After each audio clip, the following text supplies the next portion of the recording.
Turbo Conquering Mega Eagle! Okay folks, every time I post a crossbow video, the most common thing for people to talk about is exploding crossbow bolts. So I've been out and got hold of these. Mama! These are for nail guns. Yeah, you know, the big ones that like the Hiltis and spit guns and that fire nails into concrete and that. These are the black cartridges though. These are the heaviest lot. It even has a little strength 7. So you might have seen some people on YouTube trying to fire air rifle pellets out of 2.2 rifles and that, and you know they use the yellow and red ones. People don't really use the red ones because they're a bit too powerful. Red one's number 6. This is number 7. Okay, but in order to figure out how best to do this, because there's several different ways an exploding crossbow bolt is going to work. Yeah, and I've got 3 different plans basically.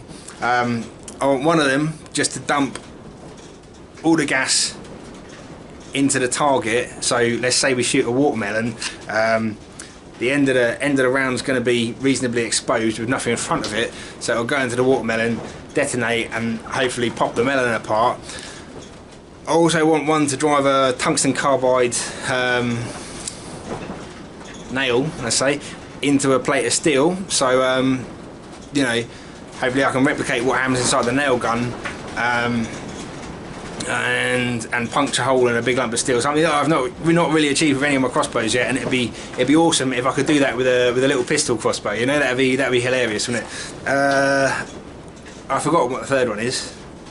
Bollocks. Oh well. Either way, it's important to me, yeah, to know how these things go off. And you might be thinking that's a really silly thing to say. They're in strips, because these are a Hilti gun, and Hilti sort of takes these in a magazine, and you got to rack the thing back. There's a couple of different models in it, but you got to rack the thing back and then put another nail in the front. Some of them will even load the nail up when you rack the fresh cartridge into it. This is what you look like. They're 7mm across, so a bit bigger than a 2.2.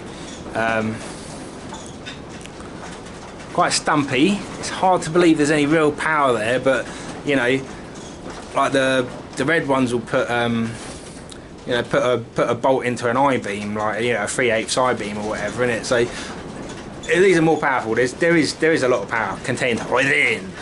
So where are we at? Yeah. So what interests me is how these are going to get set off in the end of the crossbow bolt, right?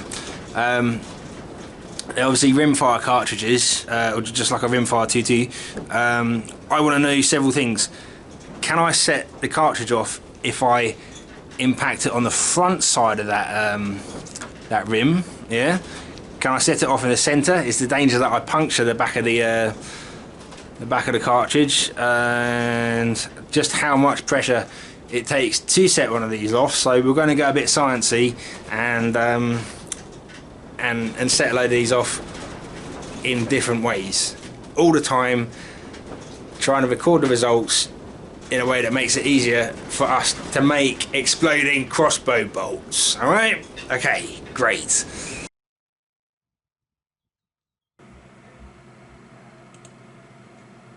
Unfortunately, it was way too windy outside to hear a single thing I was trying to say, so I just got to do a little voiceover on this bit.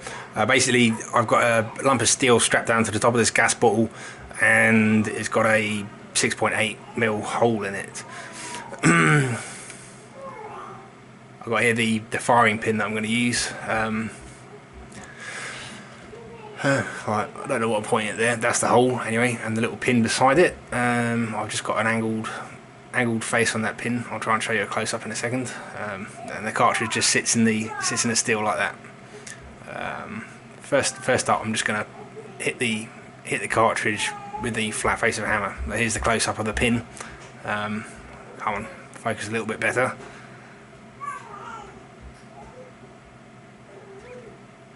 It's not really a pin striker, I don't know. I really don't know the names of bits and pieces like this, but hey.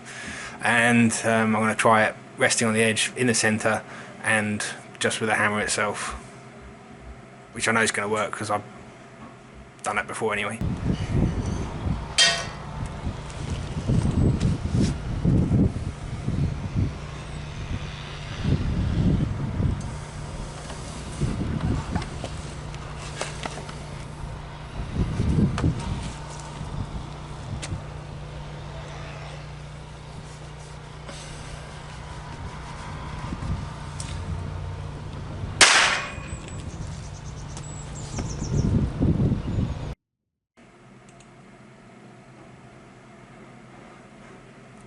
So the first time I hit it, I just gave it a really gentle tap, and it didn't set it off. It just jumped straight back out of the hole, and so I popped it back in there and gave it a bit of a firmer tap. This time I'm going to use the striker or pin, whatever you want to call it, just sitting on the rim of the cartridge as nature intended. This is how they're meant to be set off in the nail gun, I suppose. Right on the edge there. Look at that, just perched right on the edge. And I'll clamp that down, and I'm not expecting this to take much force at all, but we shall see.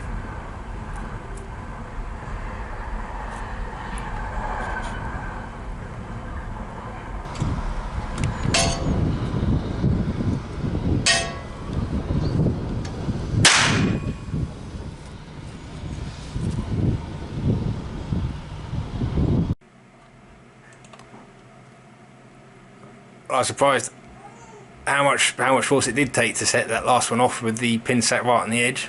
Either way, I've adjusted it now, and the pin is now in the centre of the cartridge. It'll be a lot easier for me to use these cartridges if they would go off with an impact in the centre, but I've got a suspicion that it will just deform the cartridge and won't actually set the charge off. But we'll give it a try anyway. This is why I'm experimenting, just to find out.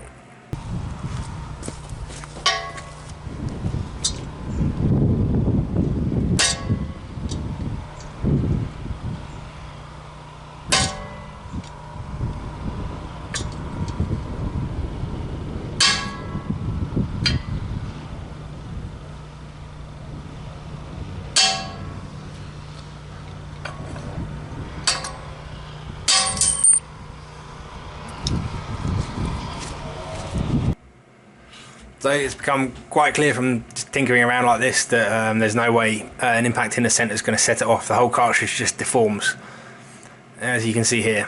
So it's had several decent taps on the back, and nothing's happened. It's just made a dent because there's no resistance inside the cartridge. There's no anvil there for the pin to act against to squish the mercury fulminate or whatever it is, and there we go.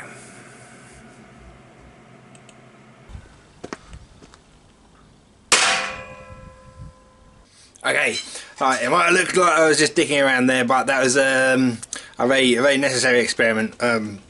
Sorry if you found it boring, but right, hopefully it'll be useful to someone.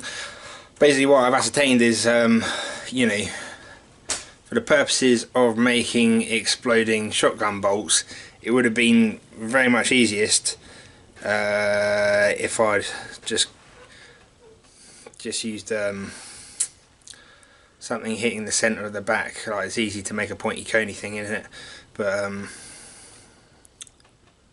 quite difficult to offset and make something that's going to actuate the cartridge on the rim. Unfortunately, due to my extensive testing, I don't think there's any other option. Okay, so I'm going to leave that here. I hope you've enjoyed the little bit of digging around with the cartridges, and I hope you can join me for the exploding crossbow bolts in the future.